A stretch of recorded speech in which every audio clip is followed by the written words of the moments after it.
And he causeth all, both small and great, rich and poor, free and bond, to receive a mark in their right hand or in their foreheads, and that no man might buy or sell, save he that had the mark. Kung wala kang mark na 666, hindi ka pwedeng bumili o magbili. Sa panahon din pong ito, wala makakapag-business na walang tatak. 2,000 years ago, the Bible foretold of these events. Amazingly, they're being fulfilled in the smallest detail before our very eyes. Naniniwala po ako na ang paghubog ng cashless society ay paraan upang eventually magkaroon ng control sa mundo si Antichrist. Kapag wala ng cash at lahat ng transaction ay gagawin na lang through the bank, internet, and networks of computers, mas madali nang makokontrol o matetrace ang bawat tao. Sino mang may hawak ng sistemang ito, magkakaroon sila ng information tungkol sa buhay ng isang tao. Saan nagsha-shopping, ano-ano ang binibili. There is no doubt the rapid increase in technology that we see, the internet, GPS, surveillance cameras, electronic identification, chip cards, national ID cards, is preparing the way for 666. And it's something we need to know, something we shouldn't ignore. Ang ibig pong sabihin nito, yung control ni Satan nasa mundo na talaga. From the makers of Hell is Real comes the special documentary on the future of money. You will know where we have been Noong unang panahon, tinatawag itong barter. and where we are going. Well, implanting humans with microchips. Tiny implants loaded with their personal information. Doctors in our area are now recommending medical chip implants that they say could save your life. Tonight, the great lengths people are going to implant radio frequency identification chips in their bodies. The mark of the beast system in the future is slowly happening. The FDA approved Verichip implants in humans last year. Everything is being set up, Bakit kailangan pang ibaon ang mga chips na ito? and we are closer than we think. Napakarami ng evidence, it is undeniable. Be prepared, for 666 is real.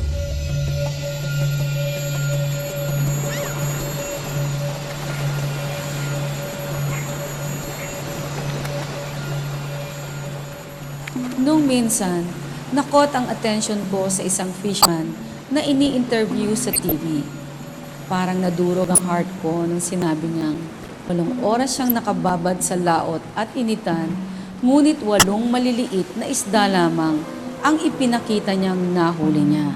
Habang nagsasalita siya, nababasa ko sa mata niya ang lungkot at kawalan ng pag-asa. Naghihimutok siya sapagkat wala siyang mahagilap na tulong para yung mga mayayamang may-ari ng mga malalaking cages o fish pen ay makonsyensya at magising na ang Diyos ang may-ari ng dagat at ito ay para sa kapakinabangan ng lahat. Sa sobrang burden ko sa kanilang dalawa, lumabas sa isip ko ang maraming katanungan. Ang una, alam kaya nila na darating na ang Panginoong Hesus? Aware ba sila na ang mga signs na inihula sa Bible sa pagdating ng Panginoon ay nangyayari na? Na-burden po ako sapagkat yung mahihirap na fisherman sa sobrang kahirapan, ang mundo niya ay parang umiikot na lamang sa number 1 niyang concern, ang makahuli ng isda everyday para mabuhay. Paano pa kaya niya iisipin at paghahandaan ang pagdating ng Panginoon? Mabibigyan pa kaya niya ng panahon mag-aral ng salita ng Diyos? Yung mayayaman naman na umaagaw ng opportunity sa mahihirap para makahuli at mabuhay ng mas mabuti-buti.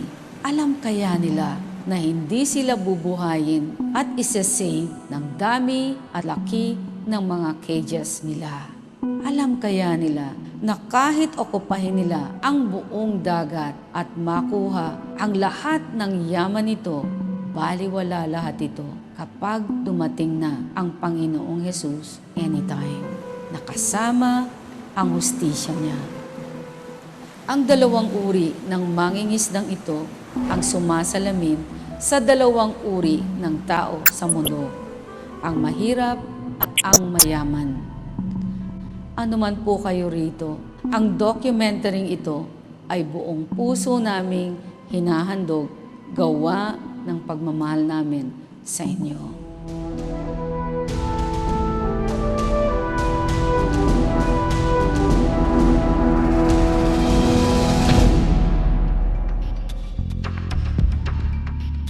Ang sabi po mismo ng Panginoong Hesus, darating siya na hindi inaasahan at walang nakakaalam, kung hindi ang Ama lamang. Jesus said in Matthew 24:36 and 44, "But of that day and hour no one knows, not even angels of heaven, but my Father only. Therefore, you also be ready, for the Son of Man is coming at an hour you do not expect." Si Jesus na ang nag-promise, darating siya sa time na hindi natin inaasahan. Ibig sabihin, pwede ngayon busy kayong nagpe-prepare para sa party, kainan, inuman, o kasalan mamaya.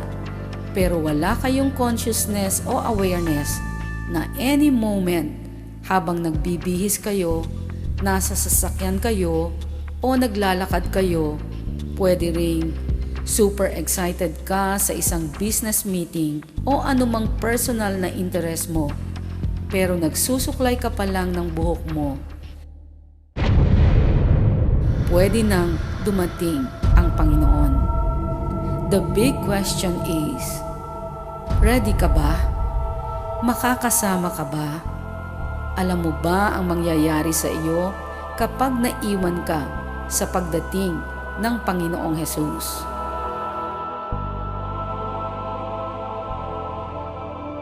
Marami po ang hindi nakakaalam na ang Bible ay ang complete story tungkol sa plano ng Diyos sa tao na tumatagos patungo sa kanyang kaharian. Kaya ang Bible din po ang basihan natin sa paniniwala nating malapit na ngang dumating ang Panginoong Hesus. Ang stage po ng pag-aantay natin ngayon sa pagdating ng Panginoon ay pwede nating ihalin tulad sa story ng isang pelikula. Parang inaantay na lang ng babaeng bida ang pagdating ng kanyang mapapangasawa at sila ay ikakasal na at magsasamang masaya forever. Ganito rin tayong nananatiling faithful sa Diyos.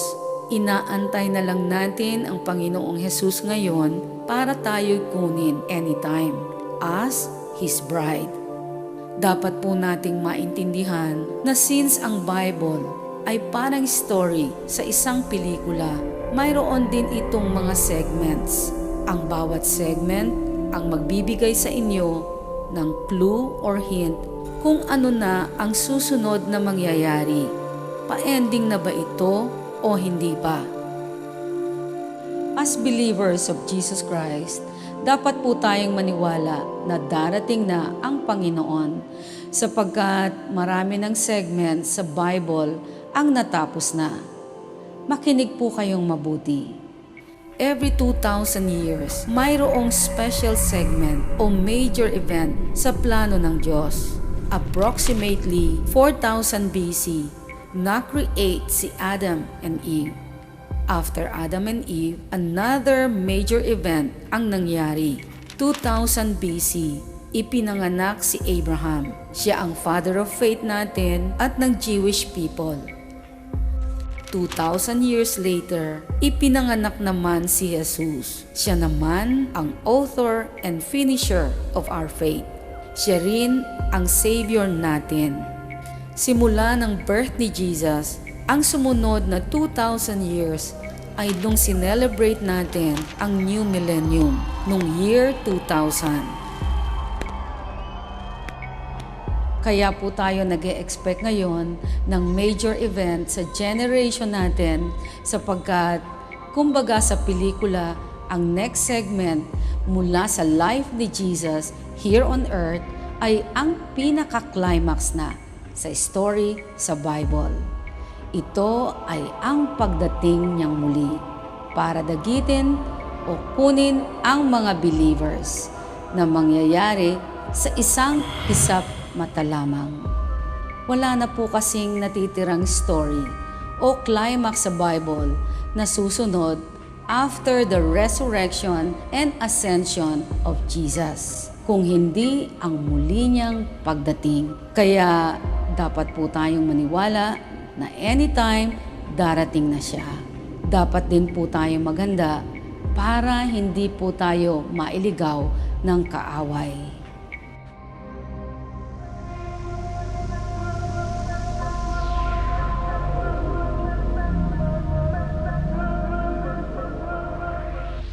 Sa Book of Genesis pa lang, naghanda na po si Satan. Nilinlang niya si Eva at Adan para maumpisahan na niya ang pagkokontrol sa tao.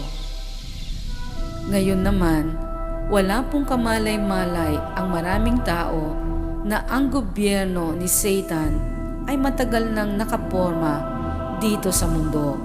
Nasa finishing stage na lang ito at siya ay uupo bilang si Antichrist or the Beast na magkokontrol sa mundo at sa mga taong maiiwan dito. Si Antichrist ang magiging world leader empowered by Satan. Sa first book ng Bible, ang Genesis, inumpisahan ni Satan ang pagkokontrol sa unang tao, kay Eva at Adan. Sa last book naman ng Bible, ang Revelation, ipinahayag naman kung paano lubusang makokontrol ni Antichrist ang mga tao. Ang sabi sa Revelation 13, verses 16 to 18, He causes all, both small and great, rich and poor, free and slave, to receive a mark on their right hand or on their foreheads, and that no one may buy or sell except one who has the mark or the name of the beast or the number of his name. Here is wisdom. Let him who has understanding calculate the number of the beast, for it is the number of a man. His number is 666. In Tagalog, sa pilitang pinatatakan ng halimaw sa kanang kamay o noo ang lahat ng tao, dakila at taba, mayaman at mahirap, alipin at malaya, at walang maaaring magbili o bumili, maliban na may tatak ng pangalan ng halimaw o ng bilang na katumbas niyon. Kailangan dito ang talino. Maaaring malaman ng sino mang matalino ang kahulugan ng bilang na katumbas ng pangalan ng halimaw sapagkat ito'y pangalan ng isang lalaki.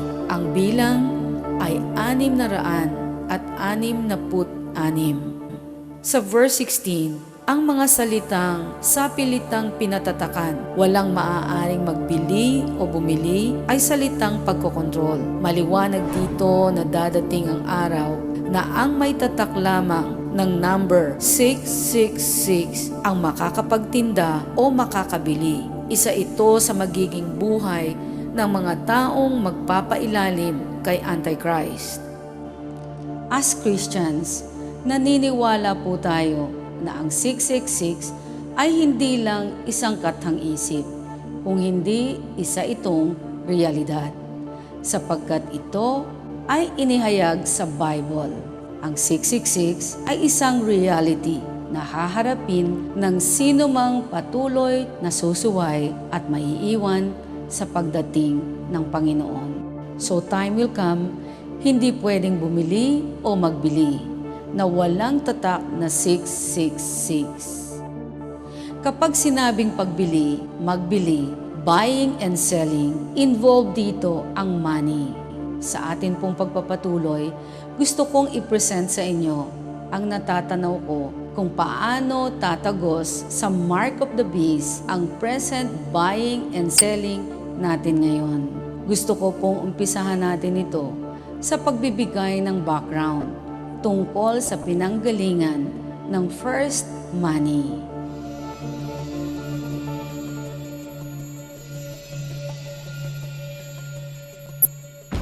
Noong unang panahon, ang pagdidistribute ng mga bagay-bagay at serbisyo na kailangan ng mga tao ay hindi nagagawa sa pamamagitan ng pera, kundi sa pamamagitan ng pakikipagpalitan ng mga bagay katulad ng hayop, pagkain, tela at iba pa.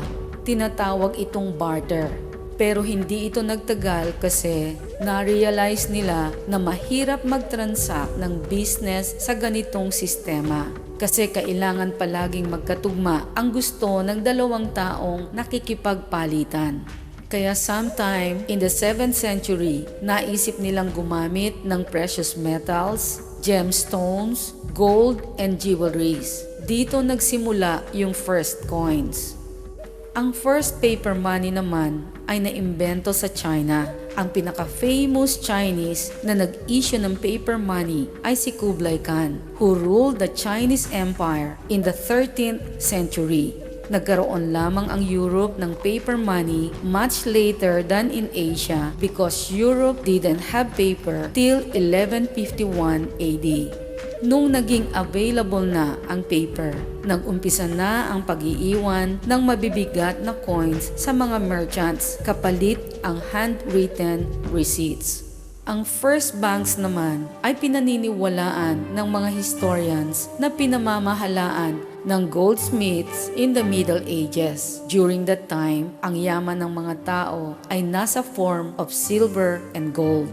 Para ito maingatan, pinatatago nila ito sa goldsmith kasi sila lang ang mayroong safe o vault that time. Then, mag-i-issue ang goldsmith ng resibo bilang katibayan na pinatago sa kanya ang gold or silver. Kapag mayroong gustong bilhin ang nagpatago, magwi-withdraw siya ng gold mula sa goldsmith para pambayad sa binili niya. Yung nagtinda naman, ide-deposito rin ang gold sa goldsmith. Later on, na-realize nila na sobrang maaksaya ito sa oras. Kaya nagpapalitan na lang sila ng resibo. Ang mga receipts na ini-issue ng goldsmith became the first banknotes. Ito ang ginagamit nila na parang money or checks natin ngayon.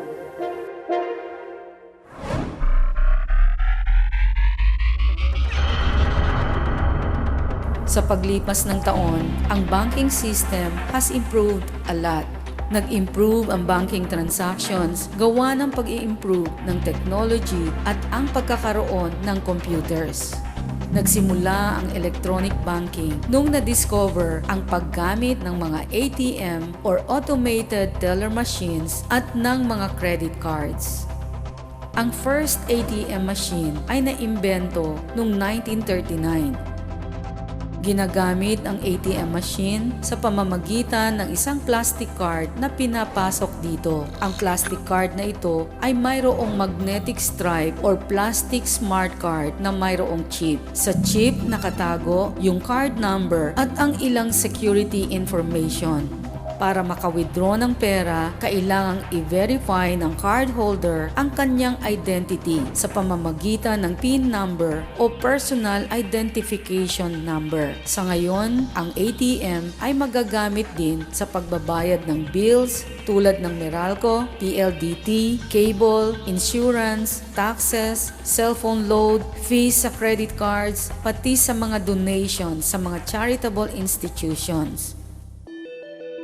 Ang isa pang form ng electronic banking ay ang paggamit naman ng credit card. Ang credit card ay ginagamit para bumili o magbayad kahit wala kang cash na hawak. Ang mga credit card companies ay nagbibigay ng line of credit o certain amount of money na pwedeng utangin sa kanila at bayaran ng unti-unti. Maraming tao ang naeengganyo kumuha ng credit cards sapagkat marami itong pakinabang. Isa na rito ay ang convenience na hindi ka na magdadala ng malaking pera na pwedeng mawala o manakaw. Kapag mayroong emergencies, pwede mo itong pambayad. Kahit wala kang cash, pwede mong mabili kaagad ang gusto mo at mayroon kang time mag-ipon para unti-unti itong mabayaran. Sa panahon po natin ngayon, sanay na tayong makakita ng plastic card like ATM, credit cards, or ID card.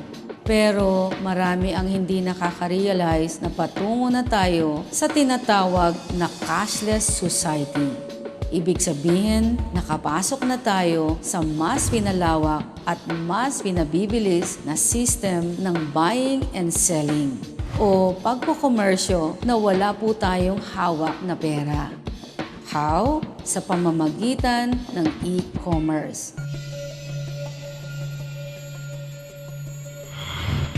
Ang e-commerce o electronic commerce ay ang pagkokomersyo o pagtatransak ng kahit anong business sa pamamagitan ng internet. Ibig sabihin, pwede kang bumili o magbenta sa anumang parte ng mundo na ang gamit ay internet. Ang kailangan mo lang gawin ay gumawa ka ng website at dito mo ilalagay ang lahat ng information tungkol sa produktong pinagbibili mo. Kahit sino sa buong mundo pwedeng bumili sa iyo through your website. Pwede kang bayaran through credit card anywhere in the world. Ang Amazon.com ay kumikita ng milyon kahit wala silang minemaintain na magandang tindahan sa iba't ibang bansa. Because of electronic commerce, pwede silang magbenta all over the world kahit nasa warehouse lang ang produkto nila. Dahil sa mabibilis na development na katulad nito, ang paggamit ng cash ay nalalapit ng magwakas, gawa ng internet at ng credit card.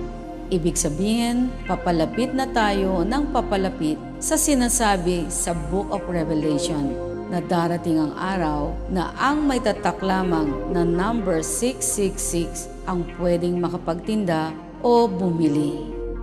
Naniniwala po ako na ang paghubog ng cashless society ay paraan upang eventually magkaroon ng control sa mundo si Antichrist. Kapag wala ng cash at lahat ng transaction ay gagawin na lang through the bank, internet, and networks of computers, mas madali nang makokontrol o matetrace ang bawat tao. Sino mang may hawak ng sistemang ito, magkakaroon sila ng information tungkol sa buhay ng isang tao. Kung magkano ang kanyang sinusweldo, saan ito napupunta, saan nagsha-shopping, ano-ano ang binibili.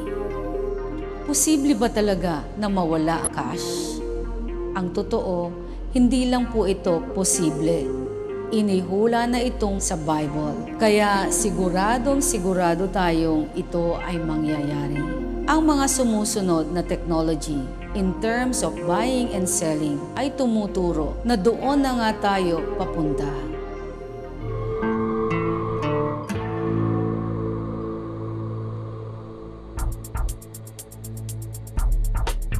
Noong 1968, naimbento ni Jurgen Dethlo and Helmut Gottrup ang chip card na kilala ngayon as smart cards. Sa unang tingin, ang smart card ay katulad din ng common ATM at credit card. Pero mas maraming magandang features ang card na ito. Ang ilang examples ng smart cards ay ang prepaid phone cards, ganoon din ang loyalty cards na ginagamit natin sa mga malls kung saan nag-iipon tayo ng points every time tayo namimili. Ganon din sa SIM card sa cellphone natin.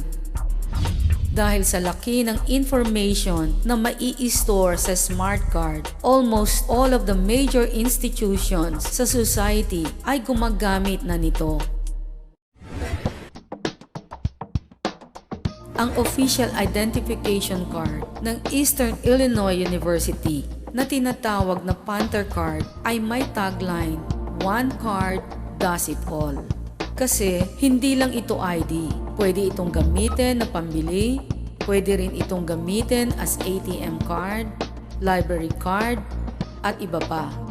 Sa isang typical smart card ID, makikita sa harap ang isang multi-applicational chip kung saan pwedeng mag-store ng money. Para magamit ito, ilalagay mo yung pera mo sa mga machines na kagaya nito. Then magagamit mo ito sa buong campus para makabili sa mga vending machines, laser printers, parking garage, photocopiers, at sa iba pang vendors sa loob ng campus.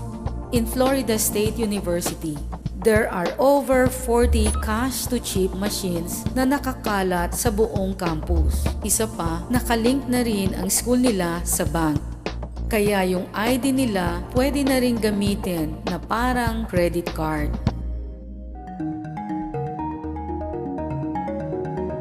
Sa France naman, naganap ang isang successful na healthcare smart card project. Ang ginawa nila, ipinagsama ng government yung mga health cards na ibinigay nila sa mga tao doon sa health insurance system.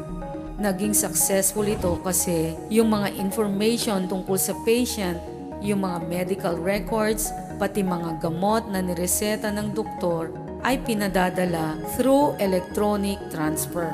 Kaya mabilis itong nakakarating sa health insurance agency na magre-reimburse ng pera.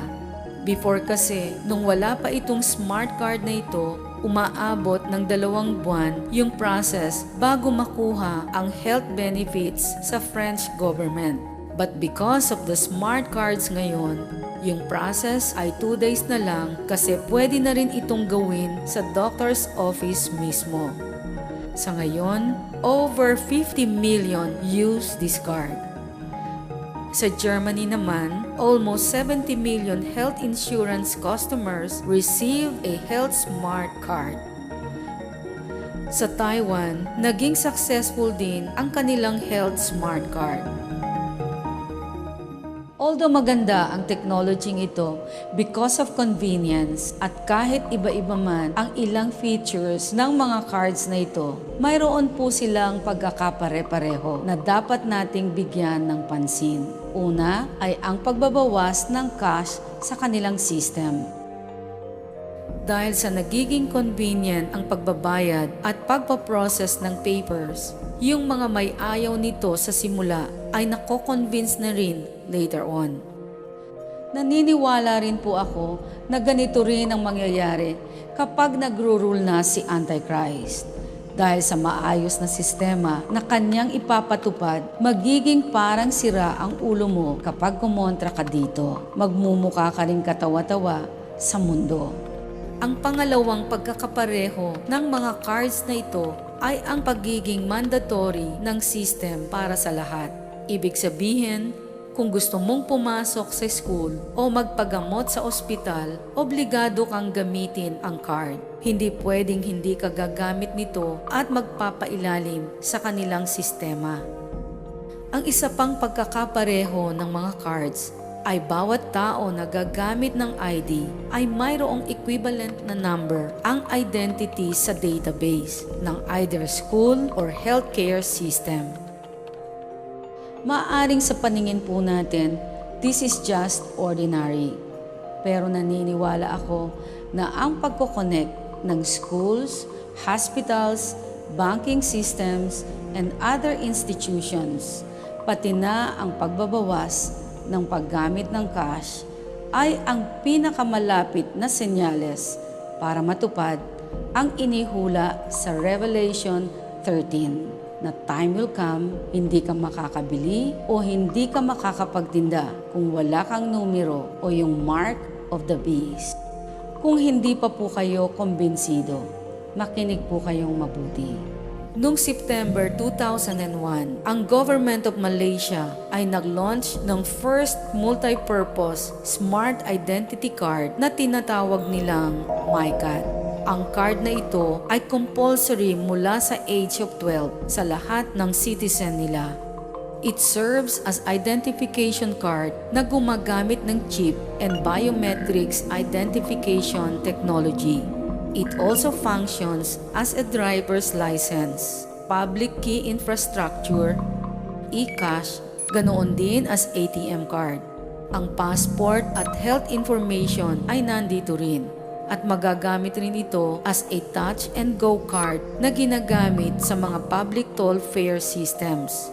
Ang Hong Kong ay nag-launch din ng ganitong card na tinatawag nilang HKID.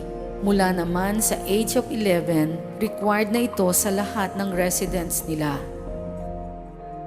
Isa sa mga main purposes ng mga gobyerno kung bakit gumagamit ng national ID ay para maprotektahan ang tao. Mapapansin sa example na binigay ko na ginagamit ang biometric technology para maiwasan ang pamimeke ng mga ID, para madaling ma-identify ang isang kriminal saan man siya magpunta, anuman ang kanyang gawin. Ang sabi nga ni Juan Muhammad Arifin, Smart Card Project Director ng National Registration Department sa Malaysia, a lot of governments, including the US, will be looking at better identification systems to monitor the movement of people within their countries after the terror attack. At ganito na nga ang nangyayari. It does not appear that there's any kind of an effort up there yet. Now remember, oh my God. That looks like a second plane. Today we've had a national tragedy. Two airplanes have crashed into the World Trade Center in an apparent terrorist attack on our country. I have spoken to the Vice President, to the Governor of New York, to the Director of the FBI, and have ordered that the full resources of the federal government to conduct a full-scale investigation to hunt down and to find those folks who committed this act. Terrorism against our nation will not stand.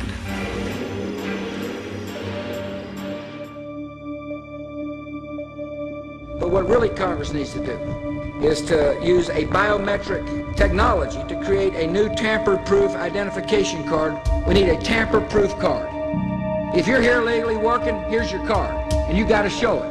And the business owner has got to call for it. And if they hire somebody without the tamper-proof card, they're in violation of the law and will be fined.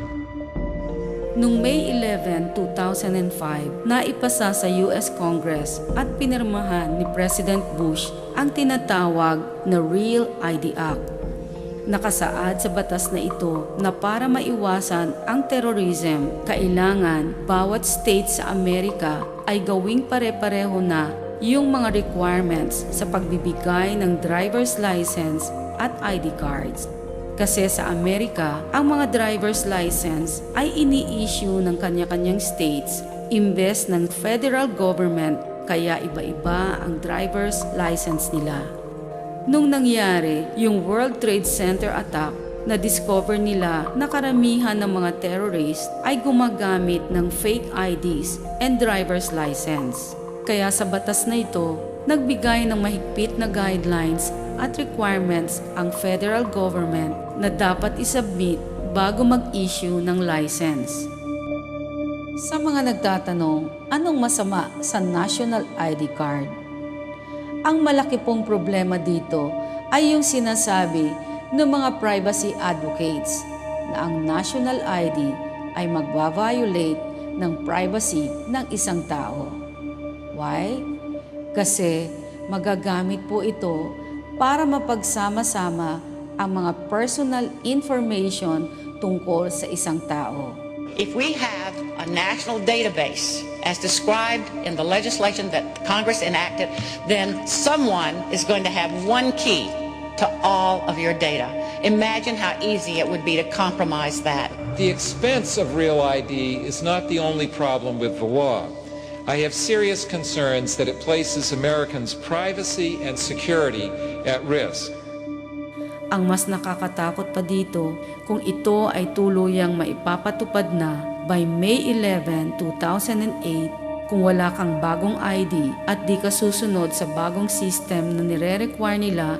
Hindi ka pwedeng pumasok sa isang federal building, hindi ka pwedeng sumakay ng eroplano, hindi ka pwedeng mag-drive ng kotse, hindi ka pwedeng magbukas ng account sa bangko, and in the process, hindi ka rin pwedeng magkatrabaho.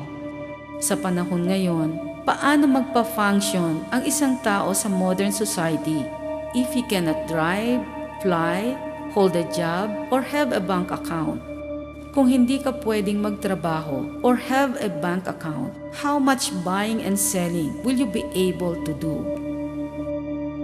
Sa aking na-discuss na, ang paggamit ng smart card technology ay malinaw na proof na papunta na nga tayo sa tinatawag na cashless society. Ang pagkaimbento ng mga smart cards ay gagamitin para mawala ang cash sa sirkulasyon at gagawing electronic ang mga transactions in buying or selling. Ang development na ito ay hindi na mapipigilan sapagkat una, nakahula na nga ito sa Bible. Pangalawa, marami na ngayon ang may gusto nito mismo sa government, sa business, and banking sector, pati na rin ang ilang private individuals. Bakit nila ito gusto? Number 1, mababawasan ang mga crime tulad ng pagtitinda ng illegal drugs pati pang-hold up sa mga tao at mga bangko. Number 2, pag cashless na, mabilis na ang transactions. Hindi na magiging problema kung walang pangsukli ang mga stores. Hindi mo na kailangang pumunta sa ATM o sa bangko pag naubusan ka ng pera. Number 3, ito ay para ma-improve ang money management. In a cashless society, everything is documented. Makikita mo kung saan mo nagastos kahit yung maliit na binili mo. And number 4, ang pinakagustong benefit ng government sa cashless society ay yung increased national security. Kasi cash ang ginagamit sa pag-finance sa mga terrorist activities. Kapag cash ang ginamit, walang means para matrace kung kanino galing ang pera. Pero sa cashless society, everything is traceable.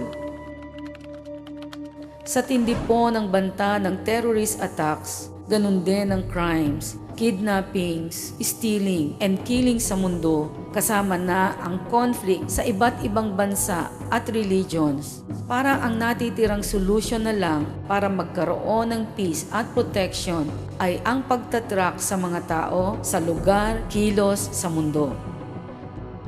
Kung mapapansin po ninyo, marami na ang gumagamit ngayon ng mga surveillance camera for protection.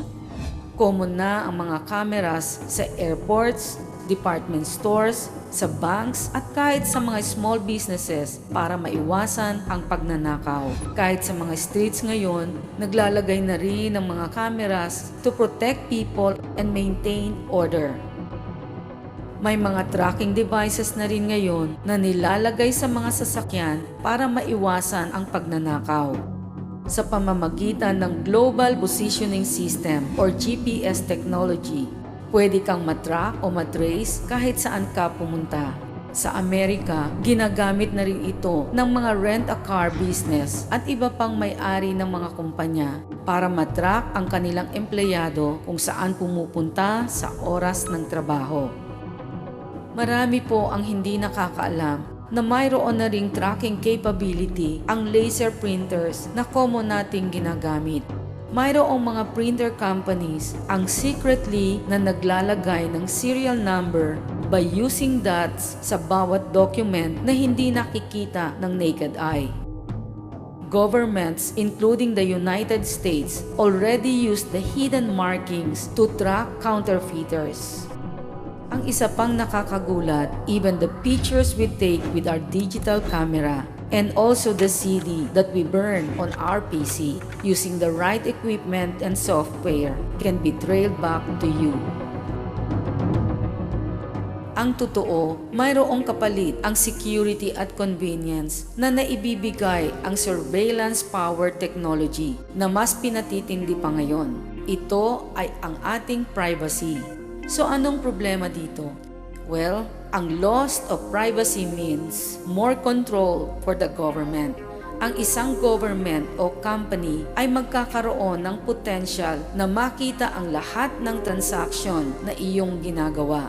Ano pong isasagot ninyo kung may magtatanong sa inyo? Okay lang po ba sa inyo na matrace o matrack ang lahat ng store, mall, restaurants na inyong pinupuntahan at malaman ang inyong binibili, even your exact location?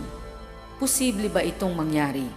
Opo, posibleng-posible ito. Alam natin na each day may bagong naiimbento na mga high-tech gadgets to make life easier. Pero sa lahat ng naimbento nung mga nagdaang taon, ang pinaka-close na possibility para matupad ang prophecy sa Book of Revelation ay sa pamamagitan ng RFID. As privacy advocate and author Catherine Albrecht said in her book, Spy Chips, imagine a world where your every purchase is monitored and recorded in a database, and your every belonging is numbered. A world where someone has a record of everything you have ever bought, and everything you have ever owned, and every item in your closet. Imagine a system that puts a small electronic transmitter in everything you buy, including the money or credit card you buy it with. Imagine a world where you are constantly tracked and monitored wherever you go. With RFID technology, all these are possible. Ano ba ang RFID? Ang RFID o Radio Frequency Identification ay isang technology na gumagamit ng radio waves para mag-transfer ng information mula sa isang tag na may data papunta sa isang reader. Ang RFID system ay nakabase sa kaparehong radio waves para po tayo makapakinig sa paborito nating FM or AM station. Ibig sabihin, ang RFID system ay pwedeng mag-travel o tumago sa bintana, sa kahoy, kahit sa mga pintuan. Ang paggamit sa RFID ay limitless, pero gusto ko pong mag-start sa retail sector kasi dito po may koneksyon ang buying and selling natin na inihula sa Book of Revelation.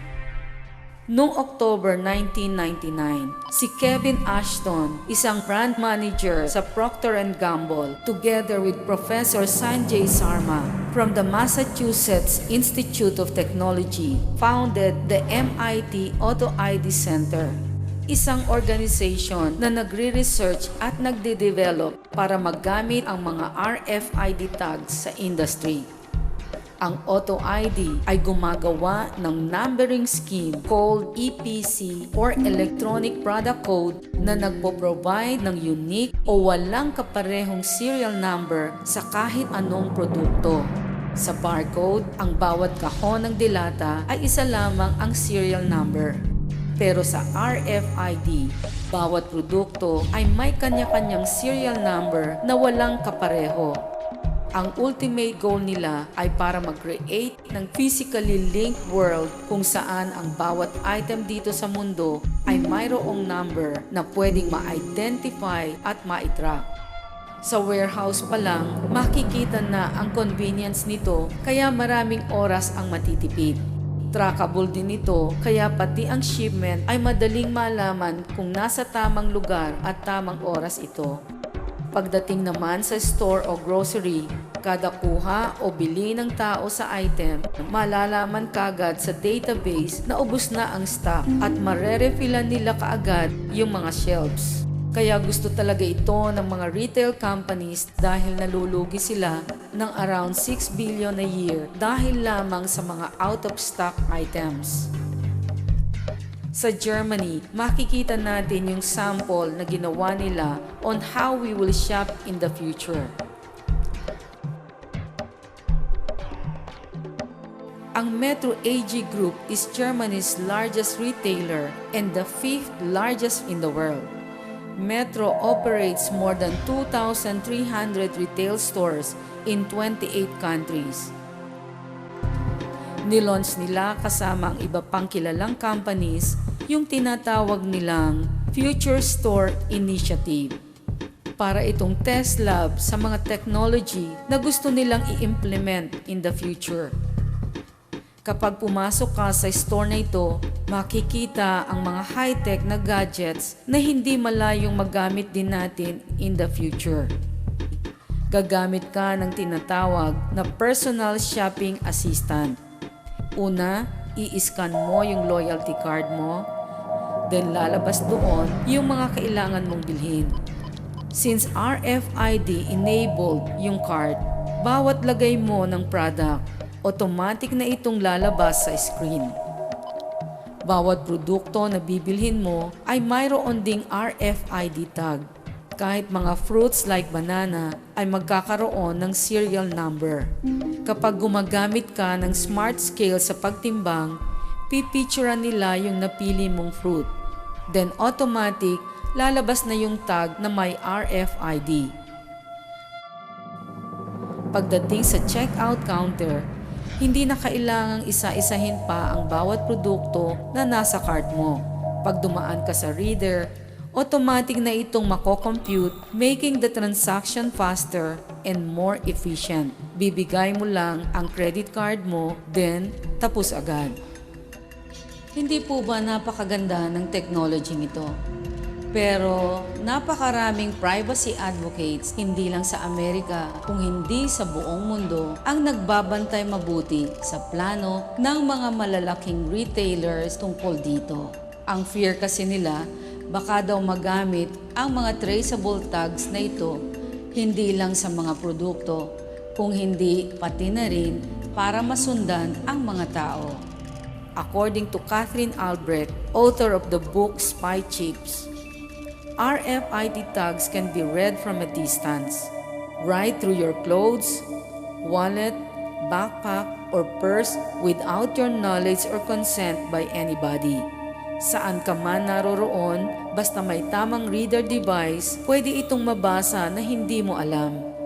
Ang maliliit na tag na nakabaon sa ilalim ng sapatos o tinahi sa isang t-shirt for inventory control ay pwedeng ma-activate o mabasa every time ka papasok at lalabas sa store na binilhan mo. Now, just imagine kung pagsasamahin ang RFID devices at ang GPS, well, literally, you can be pinpointed anywhere in the world. As consumers, wala po tayong way para malaman kung ano sa binili natin ang mayroong chips na nasa RFID tags. Kasi pwede itong isandwich sa gitna ng cardboard at i-mold sa plastic. Ganito yung case nang pumunta sila Catherine Albrecht sa Future Store sa Germany to observe. Na-discover nila na yung frequent shopper card nila ay meron palang RFID chip sa loob. So hindi nila alam, mayroon na pala silang bit-bit sa bag nila na pwedeng mag-track at pagkuhaan ng mga information about them. Ang alarming po sa technology ito ay mas nagiging sophisticated na kasi ito. Last February, ang Hitachi ay nag-develop ng pinakamaliit na RFID chip. Tinatawag itong RFID powder. According to news reports, plano daw itong gamitin to track money and other important documents. Sa ngayon, ginagamit na ang combined smart card and RFID technology sa mga toll gates at train stations. Sa Hong Kong, yung kanilang Octopus card ay hindi lang sa transportation nagagamit, kundi pati pagbili sa vendo machines and other retail stores na tumatanggap ng contactless card.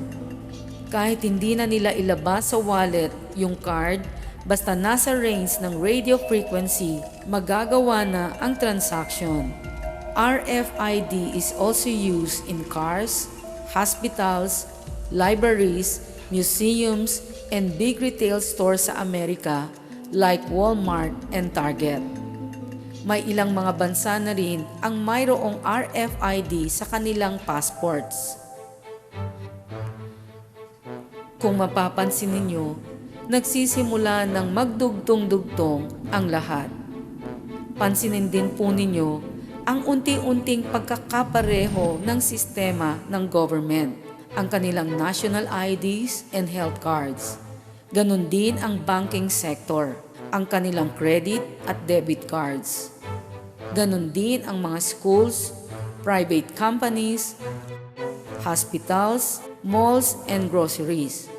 Lahat ay gumagamit na ngayon ng form of identification at habang tumatagal, iisa ang nagiging direction nila. Unti-unti nila itong pinag-iisa.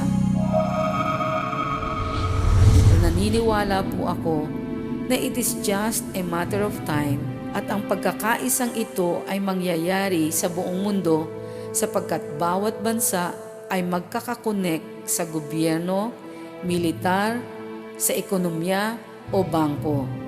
Eventually, pag-upo ni Antichrist as the leader of what is called One World Government, ire-require niya na ang lahat ay magkaroon ng tatak na 666 or else hindi ka makakabili o makakapagtinda. Ang pag-develop ng smart card, ng RFID, GPS at internet ay parang sharp arrows na nagmamadaling makarating sa kanyang destinasyon. Ito po ay ang pagkakatupad ng inihula sa Book of Revelation chapter 13. Ang mga huli ko pong sasabihin ay iminumungkahi ko pong inyong pag-isipan o pag-aralang mabuti. Kung kanina sinabi ko na ang RFID tags ay inilalagay sa mga ID cards at mga produkto, ngayon unti-unti na nila itong ginagamit sa tao.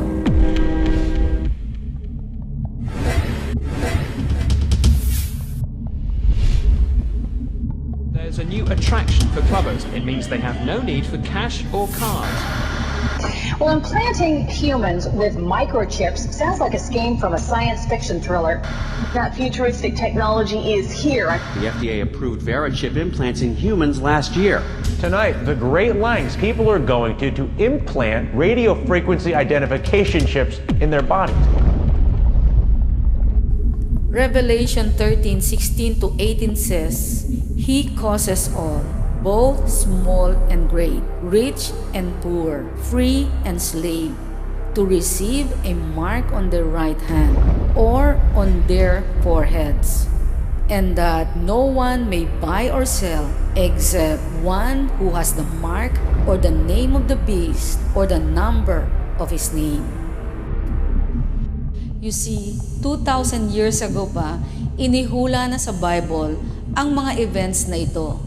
At ito ay nangyayari to the smallest detail before our very eyes. Applied Digital Solutions could track human beings by satellite. We are working on a product that we have called internally a PLD, which is an implantable GPS. It is the first implantable microchip for humans that has multiple security, financial, and healthcare applications. Ang Applied Digital ay nagmanufacture ng VeriChip. Ito ay maliit na device na kasing liit ng butil ng bigas. Sa loob nito ay mayroong computer chip and RFID technology na pwedeng i-inject sa skin. Ang bawat chip ay mayroong unique, personal, financial, and medical information. Kapag binasa ito ng scanner, ang maliliit na chip na ito ay magbibigay ng ID number sa doktor at ospital para ma-log on nila sa website na mayroong identification ng pasyente. Noong May 10, 2002, a historical moment took place when Jeffrey and Leslie Jacobs and their son Derek received implanted VeriChips on national television. Nakilala sila as the first family to get chipped. Pagkatapos nila, sunod-sunod na ang nagpalagay nito for several reasons. As of 2004, 7,000 VeriChips has been sold. About 1,000 has been implanted and is used at more than 5,000 institutions across the globe in security, in government, and healthcare environments. Mexico's former Attorney General, Rafael Macedo de la Concha, and many of his employees had themselves implanted with these chips as a way to secure access to a sensitive records room. Sa Barcelona, Spain, the Baja Beach Club offers vacationers a means to pay for services without the bother of wallets. After a painless injection, Food and drinks are paid for with a wave of a hand. That's right. A computer chip injected under the skin is being used for buying and selling right now. Sabi ng gumawa nito na si Scott Silverman, Chairman and CEO of Applied Digital Solutions, we believe the market opportunity for this technology is substantial, and high-profile successes such as in Spain will serve as catalyst for broader adoption. Sa mabilis na pag-increase at pagtanggap ng technology sa mga higanting bansa, imposible po na isipin nating coincidence lamang ito at hindi ito magpe-prepare for 666. Bakit po? Kasi napakarami ng evidence at sobra-sobra na ang dami ng coincidence na tumuturo sa inihula sa Book of Revelation. Ang sabi sa Revelation 13, sa pilitang tatatakan ng 666 sa right hand o sa noo ang mga tao para makabili at makapagbili. Mark ito ng beast kasi kapag meron ka na nito, pag-aari ka na ni Satan at 100% ang destiny mo ay sa hell. Now, bakit kailangan pang i-implant o ibaon ang mga chips na ito? Unang-una, para maiwasan ang pagkasira nito, ang pagpe-fake dito, at pagkawala o pagnanakaw. I also believe na pinili ang right hand para mabilis ang transaction. Karamihan kasi ng mga tao ay right-handed. Pinili rin ang forehead kasi kung putol ang kanang kamay o left-handed ang isang tao, ang noo ang pinakamainam lagyan ng 666. Kasi magbabaw lang sa tapat ng scanner tapos kagad ang transaction. Naniniwala po ako na ito ang pinaka-logical at pinakamalapit na technology na gagamitin ni Antichrist sa kanyang gobyerno na malapit ng mabuo. Kaya mas bumibilis ang development at mas lumalawak ang application nito. Bago po ako magtapos, gusto kong klaruhin na ang RFID and implanted very chip is not yet the mark of the beast or 666. Hindi po namin sinasabi na ang mga taong mayroon ng mga implants ay mayroon ng mark. Ang pinipresenta lang po namin ay ang technology na pinaniniwalaan namin na naghahanda at nagpapabilis para maisakatuparan ang sinasabi sa Bible na no man can buy or sell unless they receive the mark of the beast. Kapag nahayag na si Antichrist, naniniwala po kaming gagamitin ang system at technology ito. Kasi kung hindi ito, ano pa? Ito na po ang system na ginagamit ng mundo natin ngayon. If you analyze history, technologies are being upgraded and upgraded para magamit sa daily lives ng mga tao. And the upgrading never stops. Kaya mayroong iniimbento para gamitin. When I was in college, wala pang cellphones and texting. Wala pang emails. Who would have thought na darating ang time na ang pagpapadala ng sulat sa mahal natin sa buhay na nasa ibang bansa ay magagawa na lang in a matter of seconds? Who would have thought many years ago na darating ang time na ang pakikipag-usap sa kahit sinong tao saan mang sulok ng mundo ay magagawa through chatting, kung saan pwede mo pang makita ang taong kausap mo. Hindi katulad ng napakamahal na overseas call noon.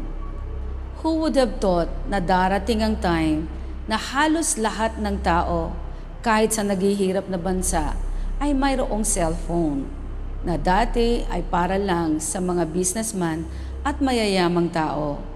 Ngayon, mayaman man o mahirap, Kahit mga magulang, nagagawang bilhan ng cellphones ang mga anak kahit bata pa lang. Dahil sa bilis at walang tigil na pag-iimbento ng mga kumpanya, ang kanilang mga inimbentong produkto ay mabilis na ring bumababa ang halaga, making it more easier for people na hindi ganon kayaman para makabili ng mga gadgets katulad ng cellphone and computer. If you look back with what we have just discussed, sa palagay po ba ninyo, posible na ang mga technology sa ibang bansa ay hindi na magtatagal at mai-implement na rin dito? Hindi kaya kagaya po ng cellphones, internet, emails, blogging, and chatting na nagsimula sa ibang bansa ay ngayon parte na ng ating daily lives. Hindi kaya na ang mga latest technology na pinag-uusapan natin ngayon in a few months or years ay nandito na rin sa ating bansa. Remember na halos lahat ng technology, even trends sa lahat ng aspeto ng buhay at lipunan ay kinokopya natin sa ibang bansa. Kung ano ang bago, siya rin nating gusto. Gustong bilhin, gustong kopyahin. Walang masama sa technology o sa mga gadgets na ito, sapagkat naniniwala kami na ginawa ito para sa benefit ng maraming tao. At habang mayroong opportunity ang mga tao, walang makaka-stop sa pagpupush pa ng mas bago na technology sapagkat inihula din po ito sa Book of Daniel chapter 12 verse 4 na sa end time, knowledge shall increase.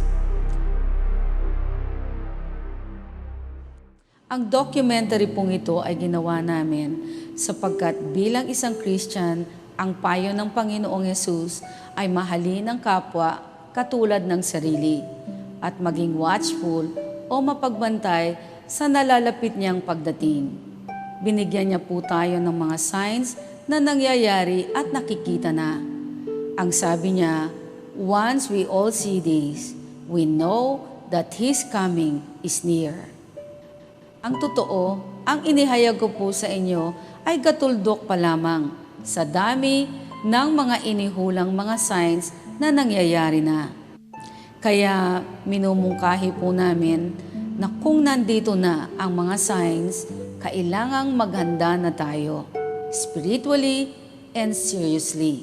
Maraming tao, sabik na malaman at makita ang mga signs.